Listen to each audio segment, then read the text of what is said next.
It was because he aborted her child. He felt sorry for her, like he owed her, and so was that why he treated her so nice. The funny thing was, in these past few days, she had stupidly felt happy and loved by how he had treated her. So much so that she even reimagined that he had feelings for her. She was hopeful for their future together. But now, she finally knew that for the beauty of it all, a life was exchanged. Tian Hao's tears blurred her vision. She raised her hands to lightly wipe them away, and hurriedly turned around. With her back facing Lu Jinian, her tears continued to cascade. No matter how much she wanted to ask him what actually happened, in the end, she didn't have the courage to wake him up and ask. Even if the truth was laid out unavoidably in front of her, she still wasn't willing to face it. Or, perhaps, she was unwilling to accept it. Tian Hao didn't sleep all night. The next day, when it was light out, she climbed out of bed. Lu Jinian was still fast asleep. She didn't wake him but stared at this sleeping face for a while, before quietly going into the bathroom. She cleaned herself up and got changed into a simple yet classy light yellow dress. She carried her bag and walked out of the bedroom.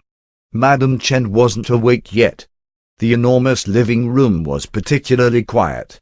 The wall lamps were on, emitting a faint yellow light. Against the gradually increasing light from outside the window, they were a little dim.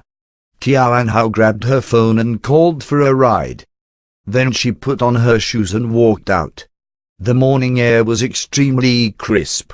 The flowers in the courtyard had bloomed quite a lot overnight.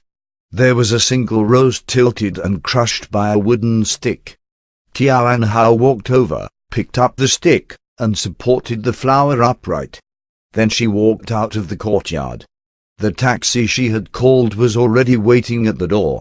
She got into the car, and told the driver to go to the People's Hospital. Before the morning rush hour, the streets of Beijing were empty and quiet. The neon lights from the stores on both sides of the street were out, and after a certain distance, she saw cleaners in orange clothing. The car stopped at the entrance of the People's Hospital. Tian Hao paid the driver, and got out of the car. She walked straight into the Department of Gynecology and Obstetrics. She got a number and waited in line for about half an hour before she saw a doctor. She immediately requested for obscan, and then she waited for another half an hour until she could enter the operation room.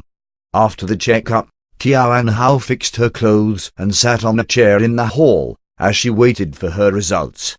That's when her phone rang. Tian Hao thought it had been Madame Chen asking where she was. Because she didn't want them to know that she was at the hospital, she wasn't in a rush to pick it up.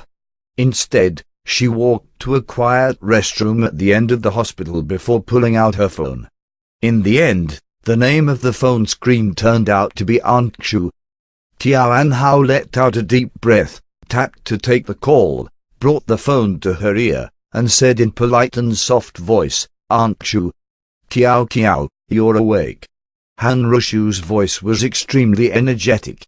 She paused for a moment, and asked, "Have you been busy recently?" "It's been all right." Tian Hao paused for a moment, and asked, "How is brother Jiamu recently?" "Jiamu is great. He can now get out of bed and walk, and his speaking is more coherent. It won't be long before he can come home to rest." When she mentioned her son's recovery, Han Rushu sounded incredibly happy.